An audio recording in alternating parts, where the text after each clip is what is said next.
dia, meus irmãos. Escola Bíblica, amanhã, 19 de julho.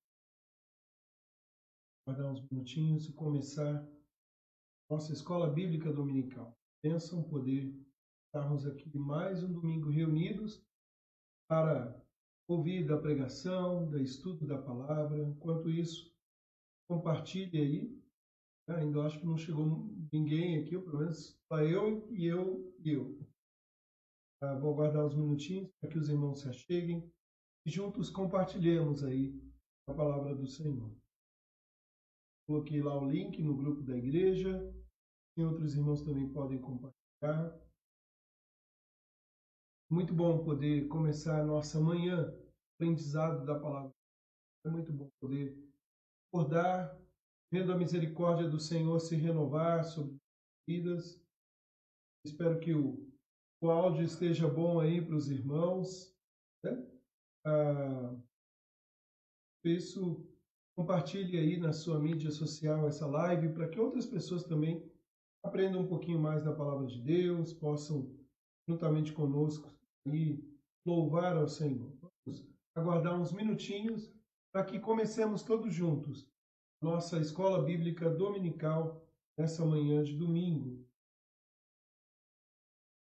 E você pode colocar aí nos comentários, bom dia, estou aqui, para a gente saber um pouquinho quem está por aí, né? E ao mesmo tempo compartilhar essa live, abrir uma sala de vídeo, e assim, nesse tempo que vamos passar aqui, se Deus quiser, será um tempo de aprendizado, será um tempo enriquecedor para a minha vida e para a sua vida. Eu tenho certeza de que Deus quer falar com você. Pronto, eu já cumpri a minha missão. Você cumpriu a sua? Compartilhou?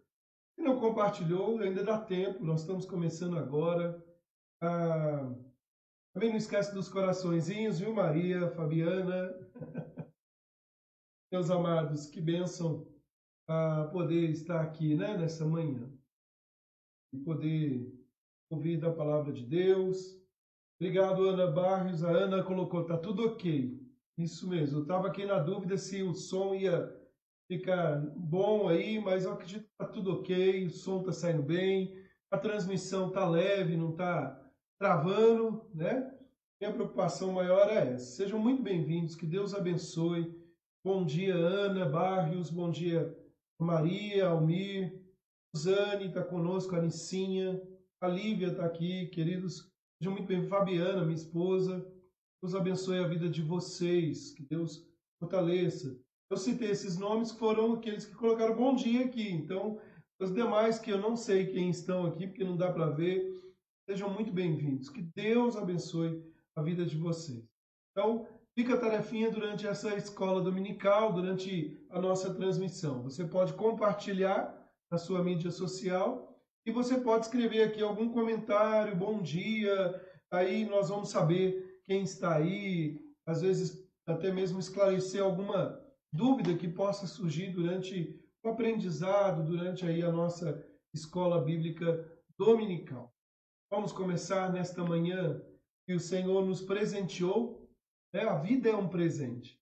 Poder levantar da nossa cama, poder começar o dia. Alguns levantaram cedinho, como eu, outros estão despertando agora, mas estão aí firmes para aprender um pouquinho mais.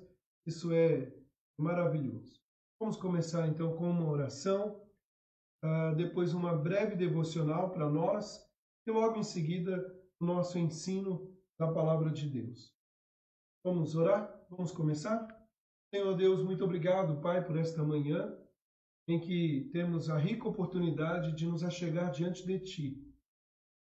Quando nos achegamos diante de Ti, chegamos com um propósito. Não é mera curiosidade, é relacionamento. Queremos, ó Deus, falar contigo, como temos falado, e queremos ouvir a Tua voz, como o Senhor tem falado. Muito obrigado, Deus, pela vida dos meus amados que estão aqui conosco, nessa manhã de domingo. Obrigado, Senhor, pelo privilégio que temos de ter nascido e estamos vivendo numa era tecnológica, que apesar de não substituir a presença física, temos a oportunidade de receber a instrução de Deus para as nossas vidas. Deus, eu quero te agradecer pela vida de cada um dos meus irmãos, colocar o compromisso de guardar esse dia, o dia do Senhor, de poder aprender mais da tua palavra, de poder crescer um pouco mais aquilo que o Senhor tem para as nossas vidas. Assim, ó Deus, nós oramos agradecidos e te exaltamos, no nome do Senhor Jesus Cristo. Amém. Muito bem, meus irmãos, que o Senhor fale conosco nesta manhã. Como eu tenho dito, a saudade aperta o coração, não substitui a presença física, o estar juntos, mas estamos aqui, juntos, para ouvir o que Deus tem para nós nesta manhã, durante esse dia. Que você guarde o dia do Senhor. Que não perca esse tempo tão precioso com outras coisas, com coisas que vão te afastar da comunhão com Deus. Guarde esse dia com seus pensamentos, com as suas ações, com tudo, para a glória do Senhor. Bom, na nossa devocional nessa manhã de domingo, nós vamos começar com o Salmo 27, verso 1. O texto bíblico, Davi exalta e agradece a Deus pela proteção, pelo cuidado. E no versículo 1 ele diz assim: o Senhor é a minha luz e a minha salvação.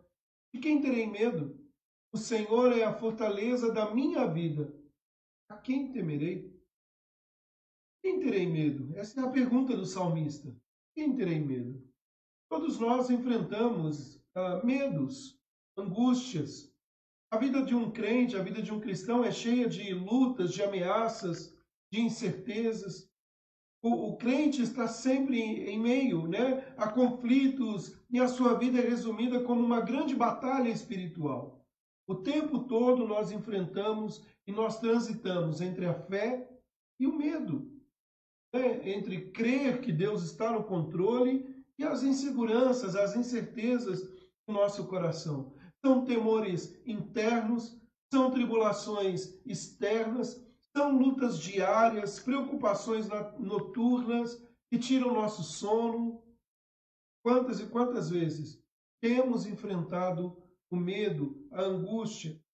O crente sempre está saindo e entrando no meio de provações. Nós somos muito abençoados, suficientemente guardados e constantemente atribulados. Nós vivemos em meio às provações. E eu gostaria nessa manhã, rapidamente, nesta nossa pequena devocional, enquanto os demais irmãos chegam aqui para o aprendizado da palavra de Deus, olhando para esse Salmo 27, o versículo 1, extrair algumas lições deste versículo. Esse cabeçalho do Salmo que Davi ali expressa a sua confiança. Em primeiro lugar, o texto que nós temos nos diz assim: o Senhor é a minha luz. O Senhor é a minha luz.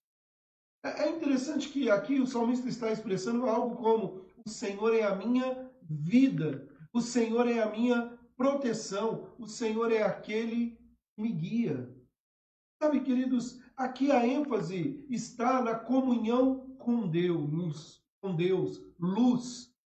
É interessante que lá no Salmo 119 ele diz: lâmpada para os meus pés é a tua palavra e luz para o meu caminho. Por ele estar andando na presença do Senhor, ele tem comunhão com o seu Deus, e a ênfase está nisso, na comunhão com o seu Deus. O crente, quando cai em pecado, é expulso da luz para as trevas, na sua comunhão espiritual. Mas é interessante que Davi aqui, ele está em comunhão com Deus, andando na sua presença, sem nada temer. O Senhor é a minha luz. Eu tenho comunhão com Ele. Eu ando com Ele. Ou melhor, Ele anda comigo. E muitas vezes nem estamos refletindo sobre a nossa comunhão com Deus, mas Ele está presente, guiando o nosso caminhar, guiando a nossa vida. E aí podemos dizer: o Senhor é a minha luz. De quem terei medo? Porque estou em comunhão com Deus. Por que temor? Por que medo? Mas em segundo lugar, o salmista Davi aqui expressa: o Senhor é a minha salvação. O Senhor é a minha luz, o Senhor é a minha salvação. O substantivo masculino aqui da palavra salvação significa libertação, resgate, liberdade, bem-estar. É interessante que o salmista ele enaltece aqui, e o que nós precisamos entender, que Deus é poderoso para libertar-nos do poder de nossos inimigos, do poder de nossos pecados, do poder de Satanás. O Senhor é poderoso para nos libertar. Deus pode nos ajudar a vencer qualquer tipo de adversário e inimigo, em qualquer situação difícil e ameaçadora que possamos nos encontrar. O Senhor é a minha libertação, o Senhor é a minha salvação. Então, porque o Senhor é a minha salvação, por que temerei? De quem terei medo? O Senhor é a minha luz, quem terei medo? Mas aí de uma forma muito íntima, próxima. O salmista, então, ele termina o verso 1 dizendo: Senhor, é a minha fortaleza, é a fortaleza da minha vida. Quem ou a quem temerei? Sabe, queridos, a palavra fortaleza aqui indica que Deus pessoalmente é a sua ajuda. A palavra fortaleza aqui significa que Deus é a sua ajuda pessoal. Ele é o Deus presente na hora da angústia. Expressa muito aquilo que Abacuque diz: ainda que a figueira não floresça, ainda que não haja gado no pasto, ainda que tudo se acabe, todavia eu me alegro no Deus da minha salvação. O Senhor é a minha fortaleza. Sabe, queridos, o Senhor é o socorro, o Senhor é a força que precisamos. Deus é também nosso lugar de força e proteção. O Senhor é o nosso castelo forte, como expressa muito bem a canção de Martinho Lutero. O Senhor é a cidade fortemente preparada para defender os seus, aquele que dá proteção infalível. Então, queridos, por isso, Davi pergunta: de quem terei medo ou a quem temerei? Eu quero concluir nossa breve meditação aqui nessa manhã fazendo uma pergunta: do que você tem tido medo? Quais são os seus temores? Muitos de nós estamos passando situações tão difíceis, situações que têm trazido medo ao coração, incertezas, inquietude na alma. Mas porque o Senhor é a minha luz, ou seja, porque eu estou em comunhão com o Senhor, eu não temerei.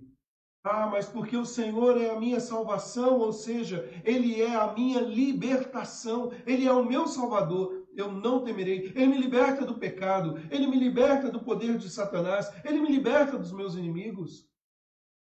Porque o Senhor é a minha fortaleza, a minha proteção, seja aqui ou no porvir, que me faz chegar em segurança. Eu não vou temer. Eu estou seguro. Sabe, queridos, nós estamos vivendo momentos difíceis, sim, como eu acabei de mencionar. Mas o Senhor não mudou. O Senhor continua sendo Deus presente. Nós estamos começando mais uma semana. Já passamos da metade do mês de julho. Ao invés de ficarmos olhando o tempo que não dá mais para resgatar o tempo que passou, que possamos olhar com confiança. E ainda que venham as dificuldades, os problemas, o Senhor está conosco. Terminamos ontem a nossa semana de oração, todos os dias, orando pelo Brasil. Quantas coisas têm acontecido no Brasil, não é mesmo? Mas eu não temerei, porque o Senhor está comigo. Vamos cantar um hino neste momento que expressa bem a segurança que temos em Jesus, a segurança que temos naquele que é Senhor das nossas vidas. Vamos louvar ao nosso Deus através deste hino, louvando aquele que é a fortaleza da nossa vida. Vamos cantar?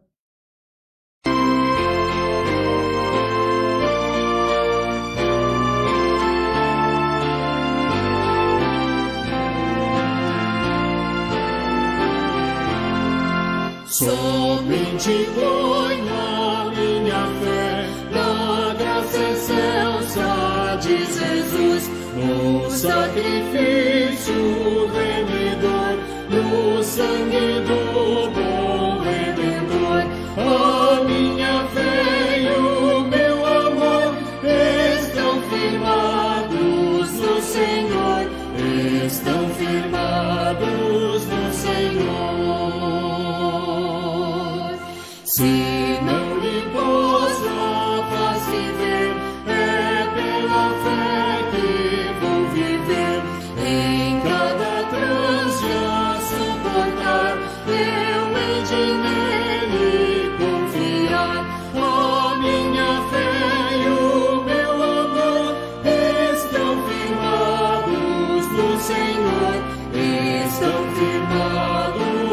Senhor. A sua graça é muito real, abrigo traz do temporal. Ao vir cercar-me a tentação, me fortalece em sua mão. A minha fé e o meu amor estão firmados no Senhor, estão firmados no Senhor.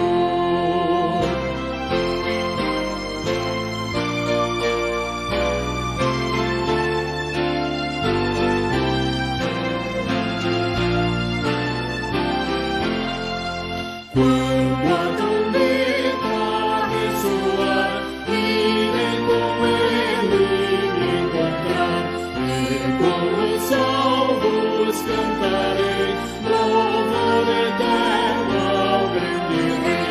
A minha fé e o meu amor estão firmados no Senhor, estão firmados no Senhor.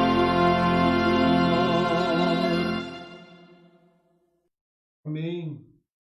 Como expressa muito bem a canção, a minha fé e o meu amor estão firmados no Senhor, estão firmados no Senhor. Ele é a fortaleza da nossa vida, Ele é a nossa segurança, é a luz do nosso caminhar. De quem teremos medo? O Senhor é a nossa salvação. Eu não temerei. Ainda que as dificuldades venham, ainda que os problemas se agigantem contra nós, todavia, nos alegramos no Senhor, confiamos em Deus, porque Ele é a nossa segurança, Ele é aquele que tem cuidado de nós. Vamos orar? Orar ao Senhor, pedindo que Ele nos ajude na nossa fé, como acabamos de cantar, minha fé, o meu amor estão firmados no Senhor e que jamais nos desviemos dessa certeza. Quero te convidar para orar neste momento, confiando em Deus, descansando no Senhor. E também que o Senhor nos abençoe nessa noite ou nessa manhã com a santa palavra dEle, com o ensino da Sagrada Escritura. Baixe sua cabeça, feche seus olhos. Vamos orar? Senhor Deus, Pai amado, graças te damos, ó Deus, pelo teu cuidado. Graças te damos, ó Deus, por tudo que tens feito na nossa vida. Graças te damos, ó Deus, porque no Senhor nós temos segurança. Segurança na nossa jornada, na nossa caminhada. E ainda, ó Pai, que venham os problemas, as dificuldades, nós estamos guardados e bem guardados no Senhor. Seguros estamos. Graças te damos, ó Deus, porque em todo o tempo o Senhor tem cuidado de nós, tem cuidado dos seus filhos. Ó Deus, muito obrigado, Pai, por começar a semana com este lembrete. Que o Senhor é a nossa luz, que o Senhor é a nossa salvação, que o Senhor é a nossa fortaleza. Abençoa os teus filhos neste momento, no aprendizado da palavra. Pai, que as palavras dos meus lábios, que o meditar do meu coração sejam agradáveis à tua presença. Senhor meu, rocha minha e Redentor meu. Deus Altíssimo, nos abençoe. Nós oramos em nome do Senhor Jesus Cristo. Amém. Muito bem, meus amados, nós vamos então continuar na nossa série que temos estudado ao longo desses domingos da quarentena, né, se podemos dizer assim, na série Eu Creio. Né? Começamos então no estudo 4, as doutrinas da graça, a soberania e o amor de Deus. Soberania e o amor de Deus. Bom, antes da gente propriamente entrar no nosso tema desta manhã, deixe-me compartilhar algo com você. Hoje eu acordei madrugada, quase início da manhã, eram 5 horas da manhã, 5h10 mais ou menos. E eu acordei com um propósito. Qual o propósito? Lá no quintal de casa, ver as estrelas. Quem me conhece bem sabe que eu gosto de ficar olhando para o céu. Mas diferentemente das outras noites, das outras madrugadas, nessa madrugada nós tivemos o privilégio, né, e eu fiquei tão feliz por isso, né, de ver pelo menos 5 planetas. Eu só pude ver 4. Infelizmente, por causa dos muros, ficou um devendo, Mercúrio. Mas ali, Júpiter, Vênus, Marte, Saturno, e além disso, uma infinidade. Parece que o céu da madrugada, parece não, é fato, né? O céu da madrugada é bem diferente do céu da noite, do início da noite, né? O número de estrelas no céu. E aí, enquanto contemplava ali as estrelas, aqueles planetas, eu me lembrei do Salmo 8, quando o salmista Davi diz assim: o que é o homem para que dele te lembres? Sabe, queridos, quantas e quantas vezes nós passamos por situações na nossa vida e nós acabamos separando, né, a doutrina, o ensino da Escritura com a nossa vida diária. E pensando sobre esta afirmação nessa madrugada, o que é o homem para que dele te lembres, eu estava destacando a preciosidade que é de conhecer a Deus através daquilo que ele se revela e o quanto isso tem a ver com a minha vida. Você olha para o céu, naquela infinidade de estrelas, de planetas gigantescos, e aí você faz um movimento contrário, olha para a sua vida e percebe que você é pequeno, frágil, passageiro, temporal. Muitas dessas estrelas estão aí como os cientistas dizem, bilhões de anos. Nós, 40, 50, 60, 70, 80, no máximo 100 anos aí. Mesmo assim, nós podemos desfrutar do amor de Deus. Nessa série, eu creio, o nosso objetivo não é aqui esgotar o assunto doutrinário daquilo que pensamos. Na série, eu creio, nosso objetivo não é aqui ficar nos delongando sobremaneira apenas no aspecto da doutrina sem pensar na prática. Apenas no aspecto da ortodoxia, sem pensar na ortopraxia, ou seja, na prática. Nosso objetivo é dar amostras da nossa fé para as pessoas. E entender que a palavra de Deus é palavra para a nossa vida e que Deus se revela para que conheçamos e apliquemos na nossa jornada, na nossa caminhada. E é interessantíssimo observar, queridos, quanto mais estudamos a Bíblia, quanto mais estudamos a doutrina cristã, dois movimentos acontecem.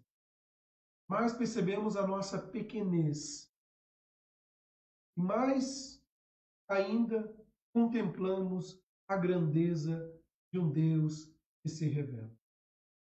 Nós começamos na semana passada, demos rapidamente uma pincelada histórica, né? Até porque nos falta tempo para isso. Começamos na semana passada falando um pouquinho dessas doutrinas da graça, né? E começamos falando dos 5 pontos do calvinismo. A total depravação, que tratamos na semana passada, a eleição incondicional, que vamos falar hoje, a expiação ilimitada, a graça irresistível, e faltou um aí, deixa eu voltar aqui. Eu cortei um aqui, ficou só o Tule aqui, mas tem o Perseverança dos Santos, né? E aí nós tratamos desse acróstico, né, a tulipe, aí por isso a flor, né, a tulipa, queridos, tratando desse aspecto da graça de Deus. E falamos na semana passada da depravação total. E nós percebemos à luz da Bíblia, e nosso objetivo é esse, olhar uma gama extensa de vários textos da Sagrada Escritura apontando para isso.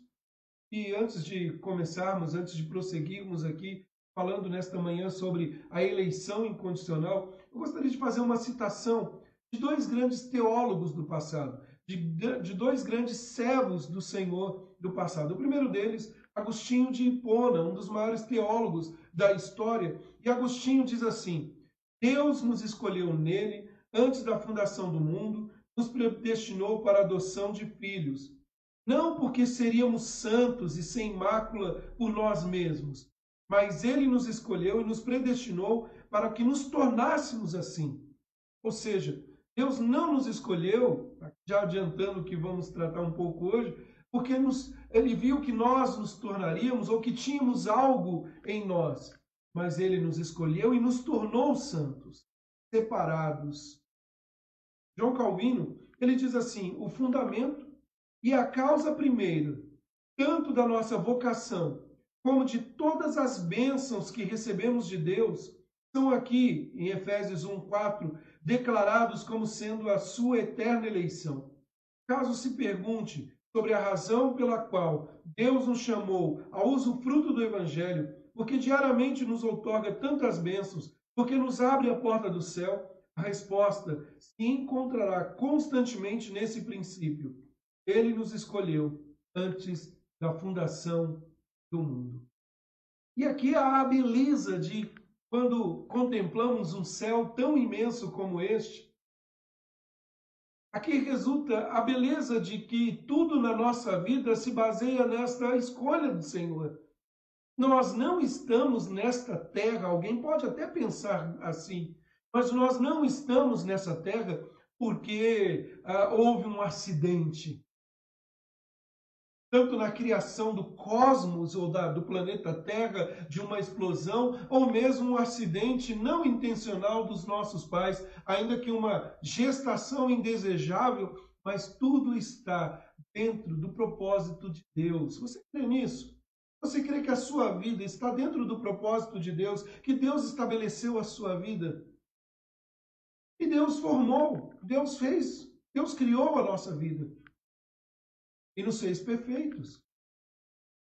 Mas nossos primeiros pais falharam. E aí, queridos, entra o que nós chamamos na semana passada da depravação total. Quando nós temos este acróstico, quando nós temos o que popularmente chamamos aí os 5 pilares ou 5 pontos aí do calvinismo, na verdade, queridos, é uma resposta aos discípulos de Armínio que no passado questionavam, dizendo que não, o homem não é totalmente depravado. E aí, um pouco tempo depois da Reforma Protestante, veio a resposta, conforme nós vimos na semana passada, os pontos que os arminianos, ou discípulos de Jacob e Armínios, trazem com o chamado remonstrância aí, lá na Holanda. Em primeiro lugar, eles dizem assim: ainda que tenha a queda, o pecado original afetado o homem, não deixou em um estado totalmente de depravação, de modo que pode, pelo livre-arbítrio, chegar pela fé e ao arrependimento. Mas conforme nós vimos na semana passada, a nossa corrupção é total. E por si só, sem a ação do Espírito Santo, sem a ação do Deus soberano, jamais chegaríamos a Deus. Na verdade, nós nos escondemos de Deus. Na verdade, nós fugimos de Deus. O que é a depravação total, conforme nós falamos na semana passada? Simplesmente implica em dizer o seguinte: a natureza humana foi corrompida pelo pecado de tal forma que a vontade tornou-se escrava do pecado e não pode libertar-se dele. O pecador não regenerado por Deus, o pecador que não foi ainda alcançado por Deus, escolhe ou decide, sempre e necessariamente, obedecer ao pecado. E aí, a segunda afirmação daquele remonstrância lá dos discípulos de Armínio é que eles, na segunda expressão, eles dizem o seguinte: a eleição está baseada na presciência de Deus, ou na presciência que Deus tem daqueles que responderão à fé, ao Evangelho em fé e obediência. Ou seja, algo que o Senhor sabe que alguém vai responder, e baseado nisso, então Ele nos escolhe. E aí, queridos, em resposta, chegamos à eleição incondicional. Nós vamos tratar disso nessa manhã, a eleição incondicional. Em primeiro lugar, então, afirmamos que o homem é totalmente pecador e por si só ele não tem a capacidade de gerar fé no coração e de buscar a Deus. Eu gosto no sentido da afirmação, não do ato em si. Eu gosto de afirmar sempre que nós somos como Adão e Eva, que quando pecaram, se esconderam de Deus, que fugiram do Senhor. Assim somos nós. Mas o Senhor vai ao nosso encontro. E o Senhor nos traz para Ele, para aqueles que lhe pertencem. Mas o que é a eleição incondicional? O que significa esta eleição incondicional? Queridos, o capítulo 7 do Cânones de Dort, que é a resposta de vários teólogos ali aos que estavam objetando, né, a eleição condicionada, ou seja, o homem tem fé e por isso Deus sabia aquele que teria fé e ele o escolhe. Em resposta a isso, o capítulo 7, no artigo 7, ele diz o seguinte: a eleição incondicional, Deus escolhe os indivíduos para serem salvos, sem referência alguma às suas boas obras previstas ou qualquer ação que eles fariam no sentido de crer no Evangelho. Se Deus dependesse de sua presciência, de fato Deus sabe todas as coisas em todas as épocas, para descobrir quem creria para elegê-las, sua presciência somente revelaria que ninguém creria em Cristo. E porque ninguém creria em Cristo, Deus escolhe os que serão salvos. É muito interessante, queridos, destacar isso, né? Porque se olharmos para a natureza humana, nenhum de nós escolheríamos a Deus. Nenhum de nós. E aí, lembra que eu falei isso na semana passada? Mas se não vem pelo amor, vem pela dor. Não são as causas externas. É a ação interna, é a ação do Senhor em nossas vidas. Sabe, queridos, nós precisamos entender isso. Nós não escolheríamos o Senhor.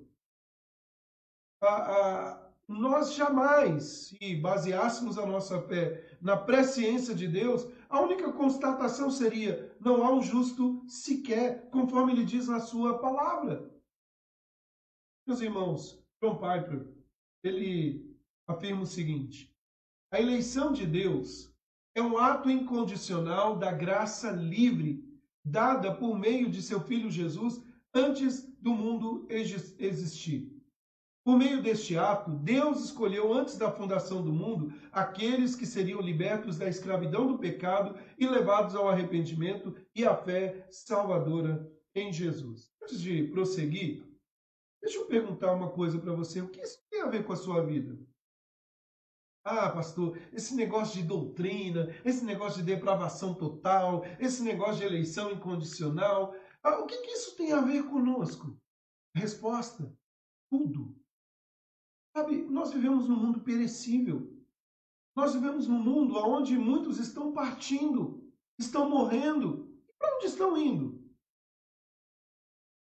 E nós temos a certeza, a confiança em Deus, pela fé, em Jesus Cristo. Agora, quantas e quantas vezes alguém já não foi levado a um pensamento da seguinte maneira: pastor, eu sou tão pecador. Não, eu acho que não tem salvação para mim. Pastor, mas eu até tento andar com Deus, mas algumas coisas acontecem que eu não consigo permanecer com Deus. Sabe, queridos, nós precisamos conhecer aquilo que cremos. Isso fortalece a nossa fé e traz segurança. E falar da eleição incondicional é pensar em segurança. Eu disse na semana passada, e esqueci de afirmar isso agora há pouco, o assunto não é um assunto fácil de digerir. O assunto, seja depravação total, seja eleição incondicional, ela não é um assunto que nós gostamos. Por quê? Porque quando nós olhamos para a soberania de Deus, o amor de Deus, é algo que confronta muitas vezes a nossa vida. Eu já afirmei isso na semana passada: a soberania de Deus não anula a responsabilidade humana, mas nós não temos em nossas mãos o direito de dizer: Senhor, eu escolho ser salvo ou não. Na verdade, Ele nos escolheu antes da fundação do mundo. Há algumas verdades que eu gostaria de destacar. Eu fiz a menção do aspecto do referencial doutrinário, que é do Cânone de Dort, mas na verdade é aqui o capítulo 7. Eu apenas fiz a citação lá do que é a eleição incondicional. Olha só, em resposta ao remonstrante, o Cânones de Dort diz assim: esta eleição é o imutável propósito de Deus, pelo qual ele, o Senhor, antes da fundação do mundo, escolheu um número grande e definido de pessoas para a salvação, por meio da graça pura. Estas são escolhidas de acordo com o soberano bom propósito de sua vontade, dentre todo o gênero humano decaído, por sua própria culpa, de sua integridade original, para o pecado e para a perdição. Sabe, queridos, quando nós olhamos, e o Cânones de Dort, em resposta, ele continua dizendo o seguinte: os eleitos não são melhores ou mais dignos do que os outros. Não é alguém que bate no peito e diz assim: Deus me escolheu porque ele viu em mim algo tão bom quanto os outros, melhor do que os outros. O Cânones de Dort, ele afirma que o Senhor nos escolheu não por nossas dignidade, por nossa capacidade, mas ele continua dizendo: mas envolvidos na mesma miséria. São escolhidos, porém, em Cristo, o que Deus constituiu desde a eternidade, mediador, cabeça de todos os eleitos e fundamento da salvação. E para salvá-los por Cristo, Deus decidiu dá-los a ele, efetivamente, chamá-los e atraí-los para a comunhão por meio da palavra e de seu Espírito. E aí o Cânones de Dort, para simplificar, ele diz em outras palavras: Deus decidiu dar-lhes verdadeira fé em Cristo, justificá-los, santificá-los e depois, os tendo guardado poderosamente na comunhão do Filho, finalmente glorificá-los. Deus fez isso para demonstração de sua misericórdia e para louvor da riqueza da sua gloriosa graça. Sabe, meus irmãos, quantas e quantas vezes nós passamos a vida em meio a tantas inquietações, e quando se trata do aspecto salvífico, sempre somos levados ao pensamento: e quando eu partir, para onde irei? O crente, aquele que deposita a sua fé em Jesus Cristo, precisa ter a segurança de que quem o conduz até chegar no ponto final, no destino final, é o Senhor. Muitas e muitas vezes estamos mais preocupados em ter uma lista, querendo nominar, dizendo: este aqui eu acho que vai para o céu, este aqui não vai, este aqui mais ou menos, esse aqui ainda está. Mas o nosso objetivo não é fazer aqui um checklist, o nosso objetivo não é ficar fazendo constatação, o nosso objetivo como crentes é nos deleitar com a vida que recebemos em Jesus Cristo. Muitas e muitas vezes nós temos a tendência, de dizer assim: mas eu não aceito isso. Na verdade, não é dizer eu aceito ou não aceito, é simplesmente crer que o Senhor nos escolheu antes da fundação do mundo. Eu lembro, já fiz menção disso, Quantas e quantas vezes já fiz menção. Uma vez, na casa do presbítero Ivan, nós estávamos no projeto Atos, e aí eu falei: quando você chegar no céu, qual vai ser a sua primeira pergunta? Se você pudesse lembrar qual seria a sua primeira pergunta que faria para Deus. Os que estão assistindo aqui, participando conosco, que estavam naquela ocasião, devem se lembrar, E aí surgiram vários irmãos com várias citações, e aí eu lembro que a nossa irmã Penha disse o seguinte: que ela iria chegar para Deus e perguntar: Deus, por que eu? Por que o Senhor me escolheu? E às vezes nós fazemos essa pergunta olhando da nossa perspectiva, olhando para os nossos pecados, olhando para a nossa pequenez. Senhor, eu sou tão pecador, e mais pecador talvez que fulano, beltrano, ciclano. E a resposta, nós já sabemos. A resposta que para Penha e para nós, se pudéssemos fazer essa pergunta para Deus, seria: porque eu? Maria lembra. Porque eu quis. Sabe, queridos, nós precisamos repousar o nosso coração nesta certeza: Senhor me escolheu antes da fundação do mundo. Mas isso não nos coloca num patamar de os melhores porque fomos escolhidos. Pelo contrário, a eleição nos humilha. A eleição nos descentraliza. A eleição nos coloca no devido lugar. Nós não tínhamos e não temos a mínima condição de escolher a Deus, mas Ele nos escolheu e Ele nos fez seus filhos por adoção. Então, queridos, caminhando nesta certeza, nós não somos analistas de esse é bom ou este é ruim. Nós somos crentes que pensamos na certeza. Deus nos escolheu e nos escolheu para darmos bons frutos, demonstrarmos pelas boas ações, aí sim, boas ações que glorificam e exaltam ao Deus do céu. Vamos lá, que tem muito assunto e tem aula para as crianças, tem aula para os adolescentes, senão a gente não termina aqui hoje. Bom, queridos, eu dividi em duas partes com alguns subtítulos para nós conhecermos um pouco mais essa doutrina, a eleição incondicional.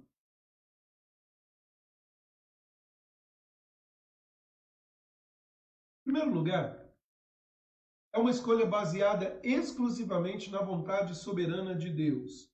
Essa é a primeira coisa que você precisa entender. Uma escolha baseada exclusivamente na vontade soberana de Deus. Olha só, não houve ou não foi revelado a nós qualquer critério ou princípio utilizado por Deus para a escolha daqueles a quem Ele salvaria, a não ser a sua própria vontade. Lembra que eu disse em resposta lá que a nossa irmã Penha perguntou? Porque eu quis.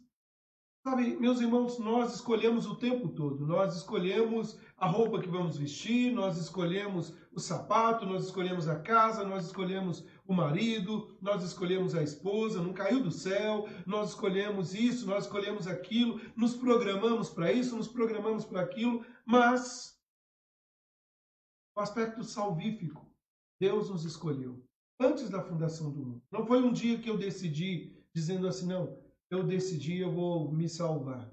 Na verdade, nós estávamos escondidos, longe, buscando fugir de Deus. João Calvino, ele afirma o seguinte, Deus tem em sua própria vontade uma razão suficientemente justa para eleger e para reprovar. Sabe, queridos, nós precisamos entender que a causa desta eleição graciosa é somente o bom propósito de Deus. E esse bom propósito não consiste no fato de que, dentre todas as condições possíveis, Deus tem escolhido certas qualidades ou ações dos homens como condição para a salvação. Ah, não, eu sou bonzinho, ele tem que me escolher. Basta você lembrar que a Bíblia deixa claro que no último dia, muitos vão tentar entrar pelas portas celestiais, dizendo o seguinte, mas Senhor, no teu nome eu fiz isso, ou eu fiz aquilo, ou eu fiz acolá, e ele diz, eu nunca vos conheci. Eu nunca vos conheci. Ou mesmo lá em Efésios, capítulo 2, quando ele diz, porque pela graça, pelo dom, pelo presente que vem do alto, sois salvos. Mediante a fé, isso não vem de vós, é dom de Deus. Então, a primeira coisa é uma escolha baseada exclusivamente na vontade soberana de Deus. E aí, eu coloquei para nós alguns textos que ajudam aqui na nossa reflexão nessa manhã. Eu transcrevi para facilitar e ganharmos um pouquinho de tempo. Romanos capítulo 9, verso 15 e o verso 18 diz assim, terei misericórdia de quem me aprouver ter misericórdia e compadecer-me-ei de quem me aprouver ter compaixão. Verso 18, logo, tem ele, Deus, misericórdia de quem quer e também endurece a quem lhe apraz. E ainda, queridos, 2 Timóteo 1,9, esse eu não transcrevi, ele diz assim, Deus, ou ele, nos salvou e nos chamou com santa vocação, não segundo as nossas obras, mas conforme a sua própria determinação e graça, que nos foi dada em Cristo Jesus antes dos tempos eternos. O apóstolo Paulo, em Efésios 1, verso 4 e 6, ele diz que Deus nos escolheu antes da fundação do mundo para sermos santos e irrepreensíveis em amor, nos predestinou para Ele, para a adoção de filhos, por meio de Jesus Cristo, segundo o beneplácito da sua vontade. Sabe, muitas vezes a gente quer argumentar, não, mas tem que... Eu repouso o meu coração na Bíblia. Eu não fico questionando o que o Senhor disse, eu simplesmente aceito. E pela fé creio que é o Senhor que escolhe. E aí, como como foi feita essa escolha de Deus? Bom, nós já sabemos que ele não escolheu, não me escolheu, não escolheu você, não escolheu nenhum de nós em nossos méritos. Nós sim buscamos escolher pelos méritos. O Senhor não nos escolheu pelo mérito inato, mérito nosso. E como foi feita essa eleição? Primeiro, nós precisamos entender que a eleição, a escolha, foi feita na eternidade. Eu costumo sempre brincar, né? O que é eternidade? Pergunte para alguém o que é eternidade, essa pessoa vai dizer o seguinte: é algo que nunca acaba. E aí eu sempre falo assim, mas o que você conhece como algo que nunca acaba? Porque tudo é perecível para nós, tudo acaba. Nós não temos, ainda que nós temos no nosso imaginário essa ideia do tempo como um tempo contínuo, né? A eternidade, uma coisa que a gente precisa entender, irmãos, e trabalhar isso na nossa mente, é que nós estamos na eternidade. Eclesiastes fala que o Senhor pôs no coração do homem a eternidade. Aí você pode até dizer assim, não, a eternidade é quando eu morrer. Na verdade, não. Você já está inserido, porque para Deus, esse tempo nosso está incluído dentro daquele tempo que chamamos eternidade. E dentro desse tempo que chamamos eternidade, se pensar na corda, há uma ilustração muito interessante nisso, nós estamos apenas na ponta dessa corda, num pedacinho dessa corda. O Senhor nos escolheu num tempo dele. A eternidade é o tempo de Deus. O Deus que habita, que não tem um começo, um meio e um fim. Agora, queridos, é interessantíssimo como o Cânones de Dort traz para nós essa definição. Ele diz o seguinte: a Escritura nos prega o único bom propósito e conselho da vontade de Deus, pelo qual Ele nos escolheu desde a eternidade, tanto para a graça como para a glória, assim também para a salvação e para o caminho da salvação, o qual preparou para que andássemos nele. Então, a eleição, queridos, quando falamos do aspecto eletivo, a eleição é um decreto eterno de Deus, ou seja, algo que ele determinou realizar antes que houvesse este mundo, antes que você existisse, muito antes de que qualquer pessoa pudesse crer em Cristo. O salmista, lá no Salmo 139, ele entende muito bem, não apenas o aspecto eletivo, mas o aspecto de entender que Deus determinou todas as coisas. E ele diz, o Senhor me enviou a substância ainda informe, e no teu livro foram escritos todos os meus dias, cada um deles escrito e determinado, quando nenhum deles havia ainda. Sabe, meus irmãos, João Calvino, ele diz o seguinte: Deus é verdade. Escreveu o nome dos seus filhos no livro da vida antes da criação do mundo.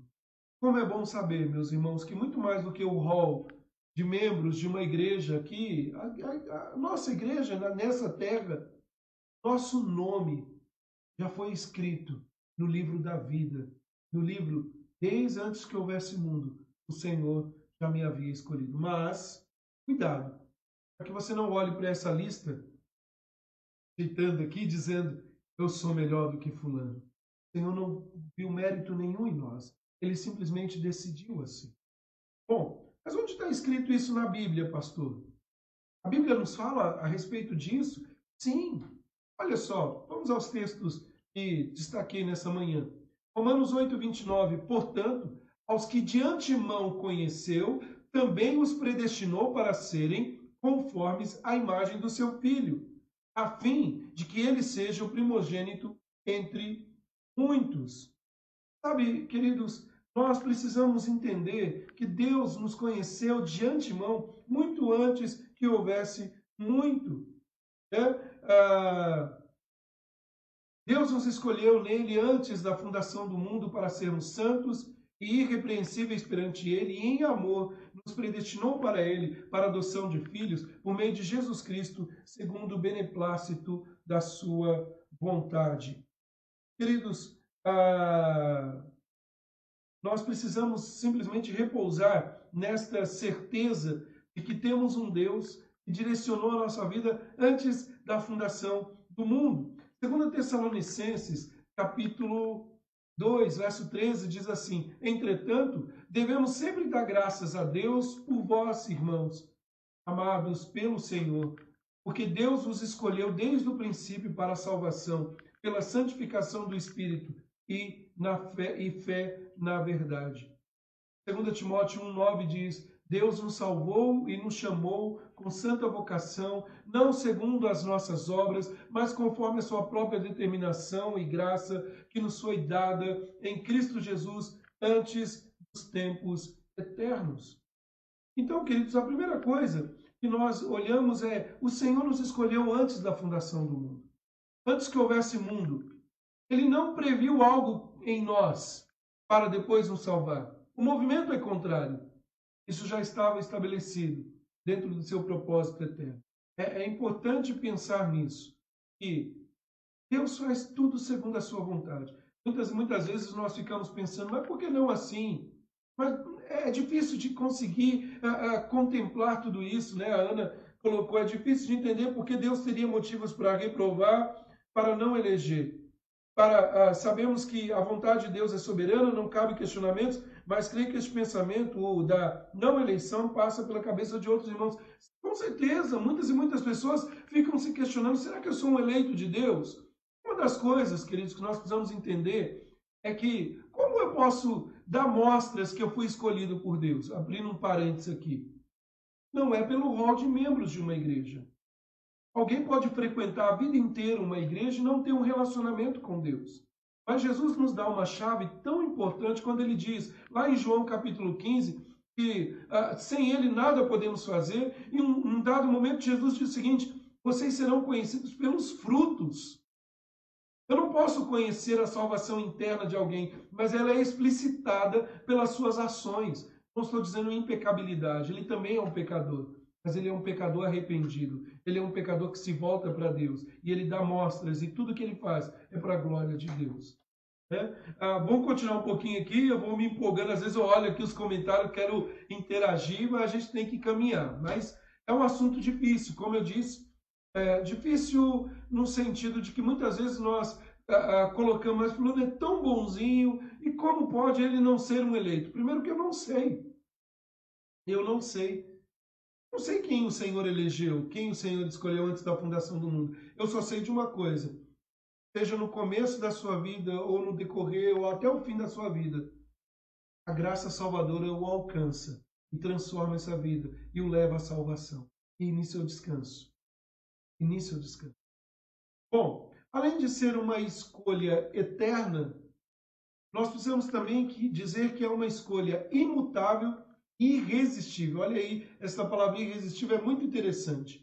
Sabe, queridos, quando nós olhamos lá no Cânone de Dort, no artigo 11, ele diz o seguinte: como Deus é supremamente sábio, imutável, onisciente e todo-poderoso, você crê nisso, né? Que Deus é tudo isso. Então ele continua: assim a sua eleição não pode ser cancelada e depois renovada, nem alterada, revogada ou anulada, nem mesmo pode os eleitos ser rejeitados ou o número deles ser diminuído. É muito interessante que existe no imaginário das pessoas do dia a dia o seguinte: ai, pequei, perdi a salvação. Ai, agora pedi perdão, ai, Deus me salvou. A gente tem que tomar muito cuidado com numa mão eu tenho a salvação e na outra mão eu perco a salvação. Ou então, nós temos que tomar cuidado, e ainda que não, pode ser até que não de forma consciente, mas inconsciente, tem pessoas que falam assim: eu acho que Deus está com raiva, Ele não quer mais saber de mim. Deus é imutável em todos os seus planos e propósitos. E uma das coisas que nós olhamos, por exemplo, em Malaquias, capítulo 3, verso 6, que eu gosto muito, né? Que ele diz assim: porque eu, o Senhor, não mudo, vós, filhos de Israel, não sois consumidos. A imutabilidade de Deus. Isso traz segurança para nós, porque apesar do pecado, Deus nos escolheu. E aí entra um ponto importantíssimo mencionar aqui.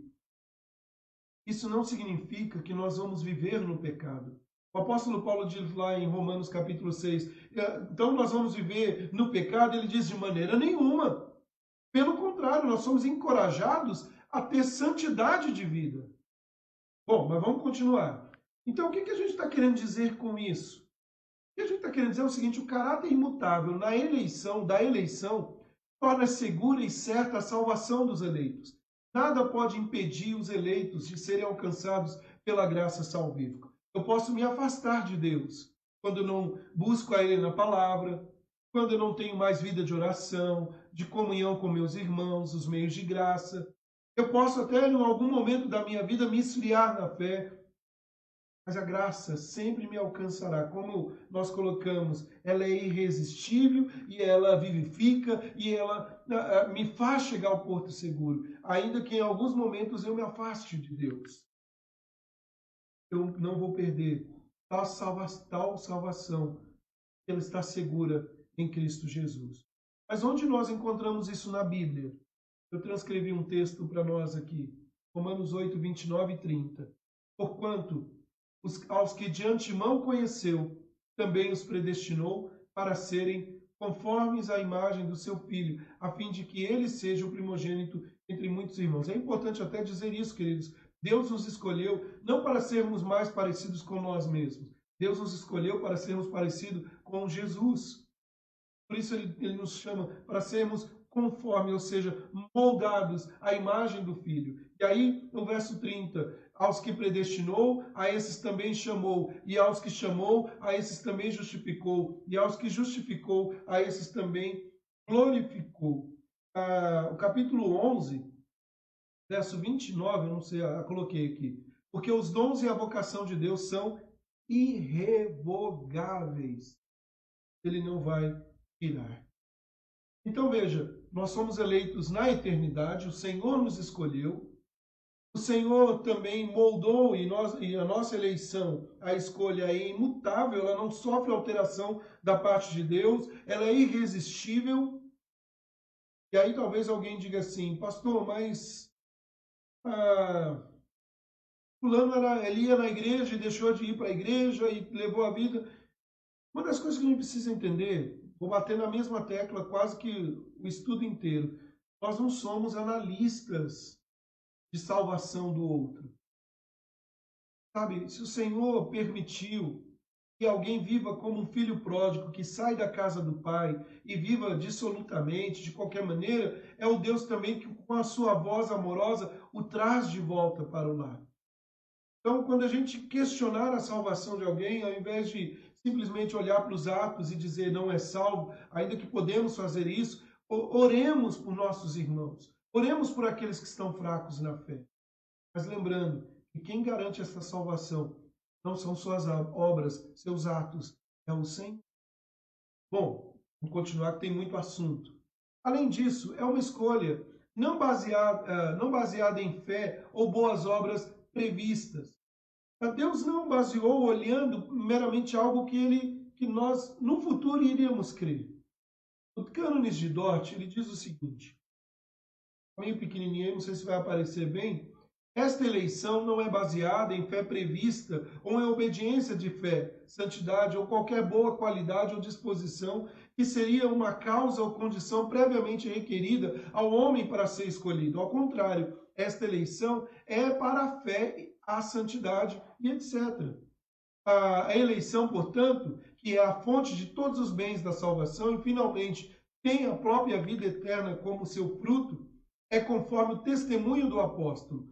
E aí o apóstolo Paulo diz, ele nos escolheu não para sermos, mas para sermos. Né? Ou melhor dizendo, não por sermos, mas para sermos santos e irrepreensíveis perante ele em amor. Então, o Senhor não nos escolheu por sermos santos e irrepreensíveis, bonzinhos. O Senhor nos escolheu para sermos santos e irrepreensíveis. Bom, o que quer dizer isso? O que quer dizer essa escolha baseada em fé, não baseada em fé ou boas obras previstas? Eu coloquei para nós o seguinte, a eleição é chamada de incondicional porque não é determinada por qualquer condição que o homem precise satisfazer antes de Deus escolher salvá-lo. Deus não escolheu aqueles a quem salvaria porque previu a fé ou a qualidade ou mesmo sua inclinação para o bem que teriam. A escolha soberana é imerecida, por isso que nós chamamos de graça imerecida ou favor imerecido e, portanto, estritamente misericordiosa. É importante que se diga aqui, quando você não tem esse referencial, você passa a aceitar o que nós vemos nos nossos dias de venda da salvação. Muitos Muitos são aqueles que na mídia têm vendido a salvação. Olha, vem para a igreja, você vai ser salvo. Olha, compre um pedacinho do terreno no céu. Hoje esse discurso não aparece tanto, mas no passado muitos foram os pregadores midiáticos, televisivos, que vendiam a salvação dizendo o seguinte: olha, dê tanto que você vai ter um terreninho no céu. Em um texto da Bíblia você encontra o Senhor dizendo: compre a sua parte no céu. Faça isso ou faça aquilo para ser salvo. Mas onde que nós encontramos isso na Bíblia? Que a nossa eleição é incondicional. Onde nós não temos a fé para salvar. Olha, queridos, o texto de Romanos 9, verso 11 e 12 diz assim: e ainda não eram gêmeos nascidos, não tinham praticado bem ou mal, para que o propósito de Deus quanto à eleição prevalecesse, não por obras, mas por aquele que chama. Já fora dito a ela: o mais velho será servo do mais moço. De quem que o Senhor está dizendo aqui? Jacó e Esaú. Lembra? O mais moço, aquele que nós não escolheríamos, Jacó, o enganador, Jacó, o que roubou, né, tomou o direito de primogenitura do seu irmão, Jacó que ali brigava com ele até no ventre. O Senhor o escolheu. Veio o nome depois transformado como Israel. Foi o Senhor que escolheu. Ainda, capítulo 9, um pouquinho mais à frente, diz assim: terei misericórdia de quem me aprouver ter misericórdia, e compadecer-me-ei quem me aprouver ter compaixão. Assim, pois, não depende de quem quer ou de quem corre, mas de usar a sua misericórdia. Há outros textos, eu acho que eu transcrevi aqui. Romanos 11, 5 e 6. Assim, pois, também agora, no tempo de hoje, sobrevive um remanescente segundo a eleição da graça. E se é pela graça, já não é por obras. Do contrário, a graça já não é graça. Se for por obras, não é graça. Efésios 1:4, Deus nos escolheu nele antes da fundação do mundo para sermos santos e irrepreensíveis perante ele. E 2 Timóteo 1:9, nos salvou e nos chamou em santa vocação, não segundo as nossas obras, mas conforme a sua própria determinação e graça que nos foi dada em Cristo Jesus antes dos tempos eternos. Portanto, queridos, é errôneo afirmar que fé ou boas obras previstas são condições para a eleição. Justamente o contrário que é verdadeiro. A eleição é uma condição necessária para a fé e as boas obras. E como afirmou Calvino, né, a eleição é a mãe da fé. Uma vez que o Senhor nos escolheu, assim temos fé em nossos corações. O homem por si só, ele não tem fé salvífica. Ele pode ter fé em outras coisas, mas por causa da sua natureza depravada, decaída, ele não tem fé para se salvar. Ele se esconde de Deus. Gosto do texto de João, ele diz assim: mas vós não crerdes, porque não sois minhas ovelhas. Aí lá em Atos 13:48, os gentios ouvindo isto, se alegravam, regozijavam e glorificavam a palavra do Senhor, e creram todos os que haviam sido destinados para a vida eterna. Destinados para a vida eterna. Então, não é uma obra minha, uma obra soberana de Deus. E aí, entra um fato que a Ana Barros comentou aqui, que é um assunto que a gente fica um pouco tanto incomodado, né, incômodo de certa maneira, uma escolha discriminativa. O que significa isso? Escolha discriminativa, que eu quase errei aqui a palavra.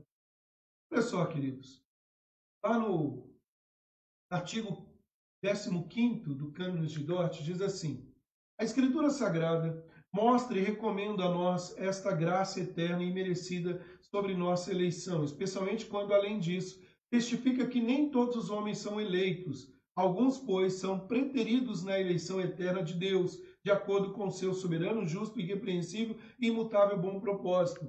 Deus decidiu deixá-los em seus próprios caminhos e debaixo do seu justo julgamento e, finalmente, condená-los e puni-los eternamente, não apenas por causa da sua incredulidade, mas também por todos os seus pecados, para mostrar sua justiça. Este é o decreto da reprovação, o qual não torna Deus o autor do pecado. Tal pensamento é blasfêmia, mas o declara temível, irrepreensível e justo juiz e vingador do pecado. Meus irmãos, é importante dizer, e já aqui justificando, que Deus não faz acepção de pessoas. A Bíblia afirma isso. Quando a gente fala da justiça ou da escolha discriminativa, na verdade, é o ato soberano de escolha dele. Ou, conforme colocado aqui para nós, a verdade é que Deus não deve salvação para qualquer pecador. Deus não deve nada para ninguém. Ah, é injusto, pastor. Deus tinha que salvar todo mundo, como os universalistas falam. É justiça isso? Não acho que Deus deveria salvar todo mundo. Também não acho, e nós já vimos isso, que Deus tem que salvar porque um é bom, o outro é ruim. Em sua soberania, ele é livre para graciosamente escolher alguns pecadores para a salvação, assim como ele é livre para entregar os demais à condenação, a fim de demonstrar também nestes o seu poder e a sua justiça. Sabe, queridos, é verdade, né? Muitas vezes nós ficamos aí preocupados como fazer isso. O Gruden, ele diz o seguinte, um teólogo, né? A doutrina da reprovação pode ser definida dessa maneira. A decisão soberana de Deus, antes da criação, de não levar em conta algumas pessoas, decidindo, em tristeza, não salvá-las. Deus não faz isso com alegria. E puni-las em seus pecados, manifestando por meio disso a justiça. É importante aqui já dar uma pincelada de uma frase. Algumas pessoas têm a tendência de dizer o seguinte, que Deus injusto, que escolheu uns para a salvação e escolheu outros para a vida, para a perdição eterna. Na verdade, Deus não escolheu outros para a perdição eterna. Deus tirou alguns da perdição eterna. Por isso a salvação. Deus não escolheu alguns que vão para o inferno. Todos caminhavam para o inferno. Por isso a Bíblia diz, ele vos libertou do império das trevas. É tirar do império das trevas, é tirar do pecado, é tirar do inferno e trazer para a salvação. Mas ele não podia salvar a todos? Poderia. Ele tem poder. Mas isso é contraditório a ele, dentro dos seus próprios decretos, da sua própria vontade. Ele estabeleceu assim. Mas por que fulano e não ciclano? Aí é departamento superior. Ele quis assim. Mas vamos lá, vamos olhar à luz da Bíblia. Olha só. João 12, 37 a 40. E embora tivesse feito tantos sinais na sua presença, não creram nele. É importante, né? Sempre a gente quer que todo mundo se salve. Mas tantos foram os sinais, tantos foram as ações, a palavra sendo pregada, os ouvidos estão tapados. E aí, continuando o texto, para se cumprir a palavra do profeta Isaías que diz, Senhor, quem creu na nossa pregação? E a quem foi revelado o braço do Senhor? Por isso, não podiam crer. Veja que esse não podiam crer foram impossibilitados de crer, porque Isaías disse ainda, cegou-lhes os olhos, endereceu-lhes o coração, para que não vejam com os olhos, nem entendam com o coração, e se convertam e sejam por mim curados. De fato, é um assunto um tanto quanto isso, né? Pensar que alguém que nós gostamos tanto vai padecer no inferno, porque não crê em Jesus Cristo. Mas também é um imenso prazer para nós, que cremos em Jesus Cristo, que confiamos como nosso único e suficiente Salvador, é um imenso prazer poder dizer, Senhor, eu sou tão pecador quanto fulano, mas ainda assim o Senhor me ama, me escolheu, e eu vou viver eternamente contigo. Uma decisão, ficar culpando Deus de não salvar todos, ou louvar a Deus por salvar pecadores tão terríveis quanto eu. Porque eu sei que o quanto eu sou pecador e o quão falho eu sou. Mas eu não olho para a minha justiça, eu olho para a justiça de Deus. Bom, vamos lá, vamos caminhar um pouquinho mais. Outro texto, Romanos 9, verso 17 18. Porque a Escritura diz a Faraó: para isto mesmo te levantei, para mostrar em ti o meu poder, e para que o meu nome seja anunciado por toda a terra. Logo, ele tem misericórdia de quem quer, e também endurece, como endureceu o coração de Faraó, a quem lhe apraz. E o texto de Judas, na epístola, carta de Judas, no versículo 4, pois certos indivíduos se introduziram com dissimulação, os quais desde muito foram antecipadamente pronunciados para esta condenação. Homens ímpios que transformam em libertinagem a graça de nosso Deus e negam o nosso único soberano e Senhor, Salvador, Jesus Cristo. Então, aí alguém pode... Steve Larson, né, antes de colocar aqui para nós, Larson, ele diz o seguinte: se Deus escolheu alguns, de fato fez, há outros que não escolheu. A dura realidade é que Deus não se propôs salvar a todos. De acordo com a sua vontade soberana, ele escolheu os seus eleitos e passou por alto os não eleitos, simplesmente os deixando em seu pecado. Deus também endurece aqueles que passa por alto, porque eles intencionalmente desprezam a luz da sua revelação. Deus os mantém rigorosamente responsáveis por rejeitarem a Cristo. Sua recusa do Evangelho traz juízo divino sobre eles. Queridos, nós às vezes ficamos olhando para a ação de Deus e falamos, mas Deus tinha que escolher todo mundo, mas nós mesmos não escolhemos todos. Você vai adotar uma criança, né? Pensando no aspecto da adoção, você é levado pelo mérito, ou seja, gostei dessa criança, ou a idade, ou isso, ou aquilo. Você não vai escolher todos que estão ali. Mas é porque eu não tenho condição. Mesmo pessoas que têm condição. Eu só estou demonstrando que às vezes a gente quer jogar um fardo sobremaneira na doutrina, é injusto, e não pensamos que isso está de acordo com a vontade soberana dele. E aí surge uma pergunta, né? Como é possível Deus soberanamente decretar tudo e ainda assim nos considerar responsável pelo que fazemos? Porque até mesmo Paulo, né? Ele, como é dito o apóstolo Paulo, de que se queixa ele ainda? Pois quem jamais resistiu à sua vontade? Se Deus simplesmente quisesse que assumamos a responsabilidade, ele que nos tivesse dado aí sim um livre-arbítrio. Na verdade, queridos, a Bíblia responde essa pergunta da seguinte maneira: quem és tu, ó homem, para discutires com Deus? Porventura pode o objeto perguntar a quem o fez, por que me fizeste assim? Ou tem o oleiro, é a Bíblia que está falando, viu, irmãos? Ou tem o oleiro direito sobre a massa, para do mesmo barro fazer o vaso para a honra e outro para a desonra?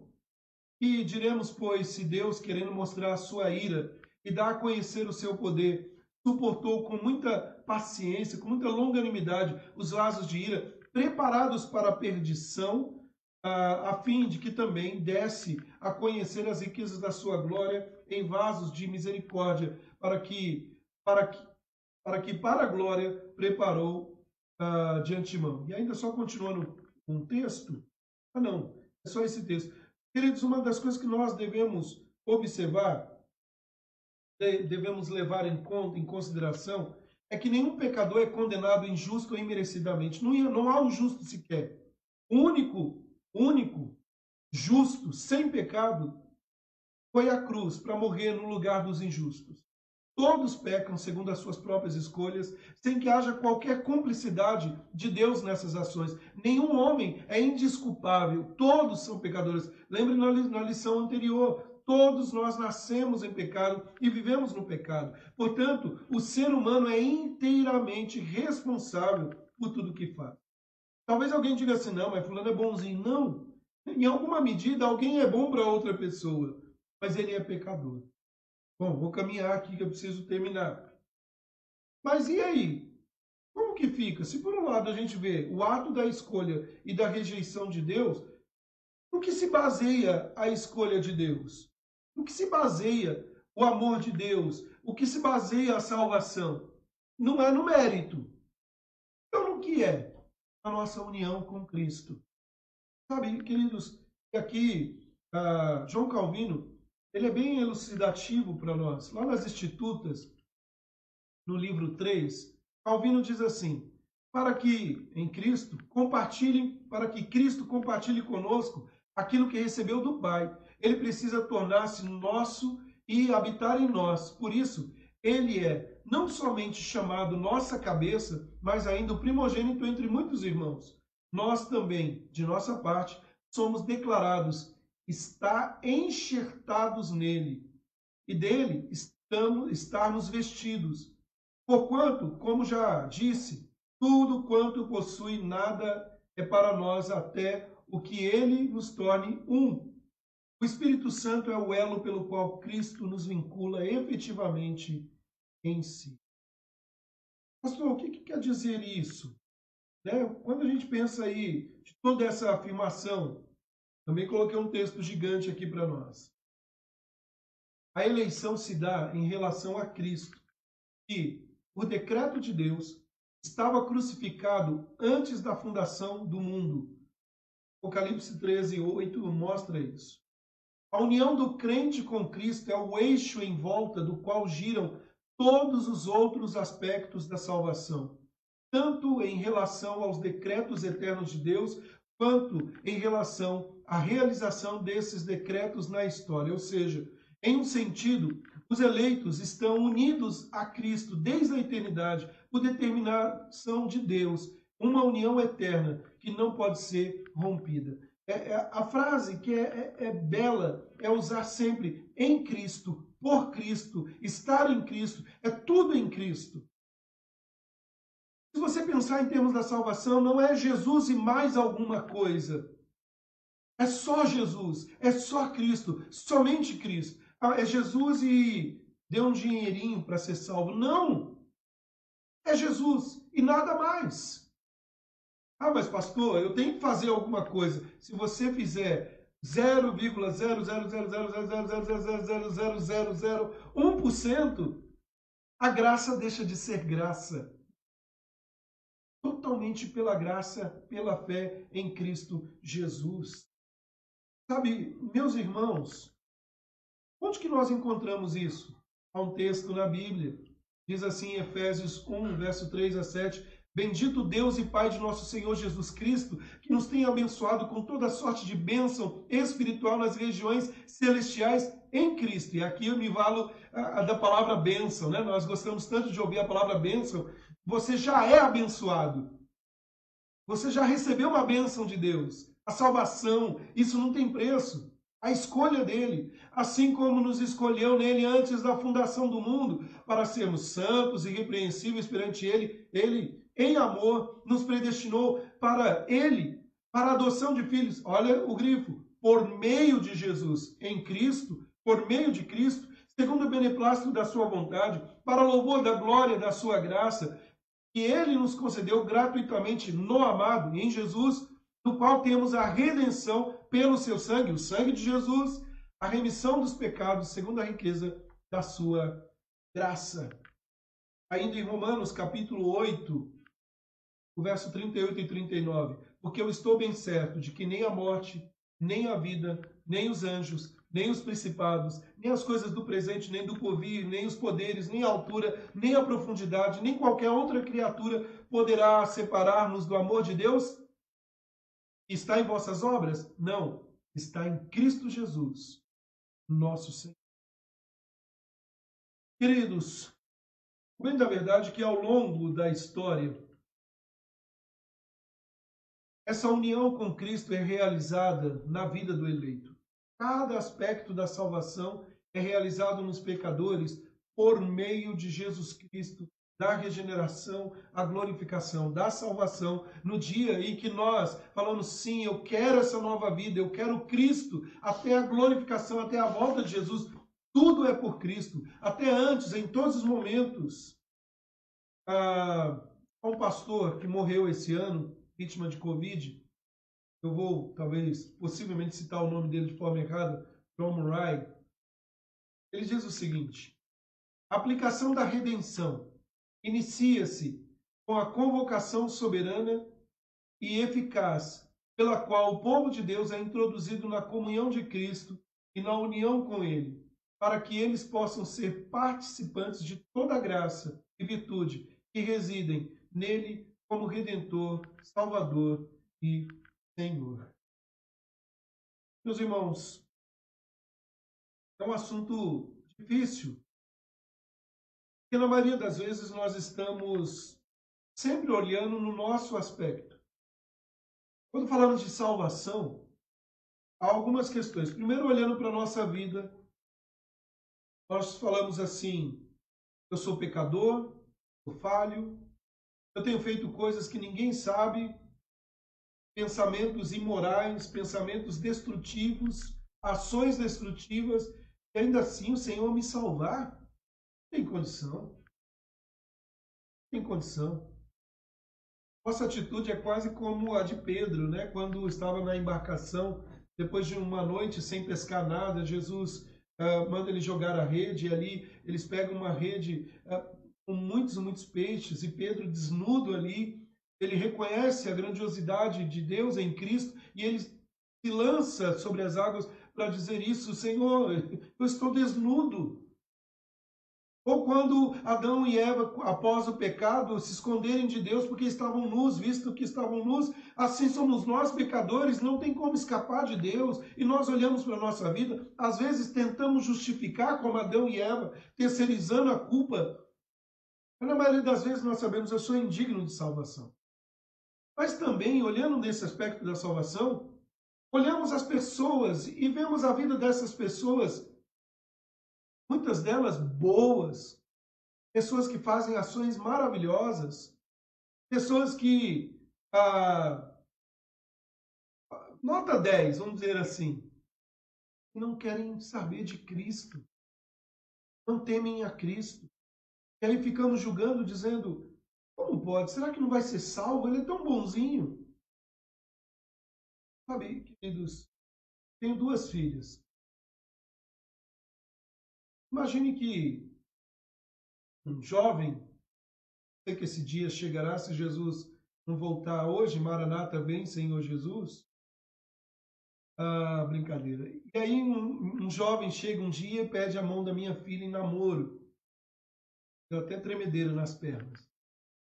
E aí imagine que a minha filha vai começar a falar um monte de qualidades deste jovem. Ele é isso, ele é aquilo.